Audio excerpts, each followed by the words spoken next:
This battle scene in Spider-Man Far From Home wouldn't have been possible without Harry Potter, The Matrix, or even James Bond.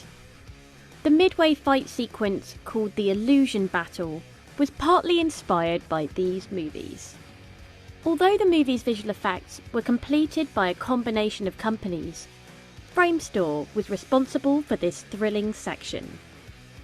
Visual effects supervisor Alexis Wojrot, who previously worked on Thor Ragnarok and Doctor Strange, explains to us how it was done. And spoiler alert, we're going to be revealing details about the film. In this sequence, Spider-Man visits what he believes to be the Berlin office of Europol, but instead is a trap set by Mysterio.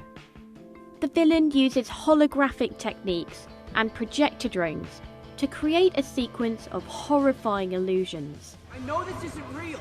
Do you though? Usually the process is there is a script, and then there is a production period where they shoot what the script is, and then we are adding visual effects on top in post-production.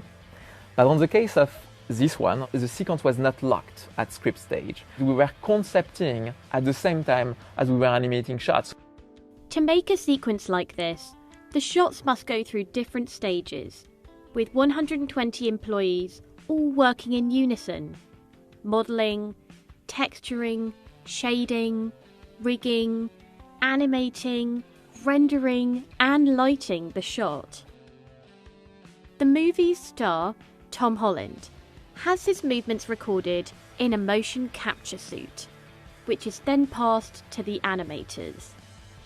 To begin, the Framestore art department worked on creative references with director John Watts and VFX supervisor Yannick Seuz. Visual references included the comic books as well as surrealist paintings.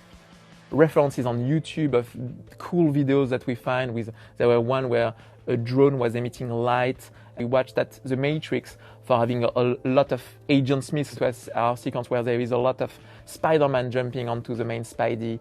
Of course, we looked at the James Bond title sequence for Spectre. We used that reference for a sequence in the graveyard with Zombie Iron Man. With Marvel, we are doing a lot more in CG, a lot more completely computer generated. Whereas in James Bond, they shot a lot more elements and it's more 2D. The team also used a scene from Harry Potter and the Order of the Phoenix as a reference when orbs fall on the gang.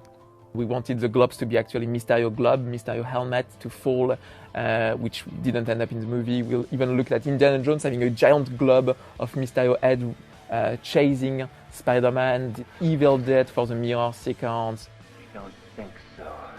Once the references were locked, the team moved to storyboard, then concept art. In total, 150 pieces of concept art were produced. These were turned into animations. The transitions from one scene to another were particularly difficult.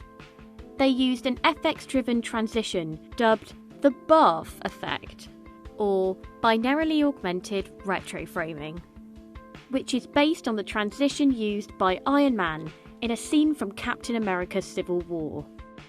What we call at Framestore the blue twinkly effect, which is a lot of blue pixels. What is it that we can make it better? So we transform this 2D pixel into 3D voxels and make the effect a bit more 3D. When you transition from one environment to the other, you need the two environments to have some similarities. So for example, at the beginning we are transitioning from Europol to actually a construction site. That's why we completely transform the construction site in full CG. We completely rebuild it to make sense of the geography. So there is always a link. When you are somewhere in Europol, you are somewhere in the construction site. The transitions were also inspired by The Truman Show, namely the idea of walking into a landscape that turns out to be a different texture, such as a wall or a floor. Effects such as Mysterio's blast or the smoke inside his helmet were created by other vendors, such as Scanline. Framestore created the effects of green smoke and applied it to different environments. The texture of the smoke can be dry ice, wispy, or thick like a floor. Weather systems were a difficult effect to achieve, but the team had to work on the texture of different effects. The one that is actually more complex is the snow interaction on Spiderman and the building piercing through. It's really tricky to have realistic snow. It always looks a bit like jelly or too powdery. The sequence involved 3 main Spider-Man suits. The homemade suit, as seen in Spider-Man Homecoming, the stealth suit, and the homecoming suit. The scene is lit with strong directional light, which was a challenge for the texture. Too thin, and the suit starts to show too much muscle definition. Too baggy, and the suit looks ill-fitting and wrinkly. At one stage, we see Spidey in a shard room, where he looks at multiple versions of himself, all moving independently. For this, the team had to create 20 individual animated Spider-Man suits. They also had to design the character suit for zombie Iron Man. We had some very, very gory version where we still see some bits of skin and muscle and flesh, which was a bit too far from Marvel. We went full skeleton, and that was not enough. Of course, it's a big challenge to model all of these broken pieces of metal as well as the skull, and then making sure that we shade them correctly. We also used Avengers: Age of Ultron as a reference because there is lots of broken robots with hanging cables and hanging pieces at the beginning of the sequence. We use that as well as a reference to see how we can make a zombie Iron Man with all these hanging pieces of metals. The team had worked on similarly trippy sequences in Doctor Strange and Avengers Endgame. The previous Marvel movie is actually what we cannot do. So we looked at Doctor Strange, okay, we cannot do all of that. Spider-Man got sliced into lots of different pieces in space, but because they've done that in Endgame already, we couldn't do that.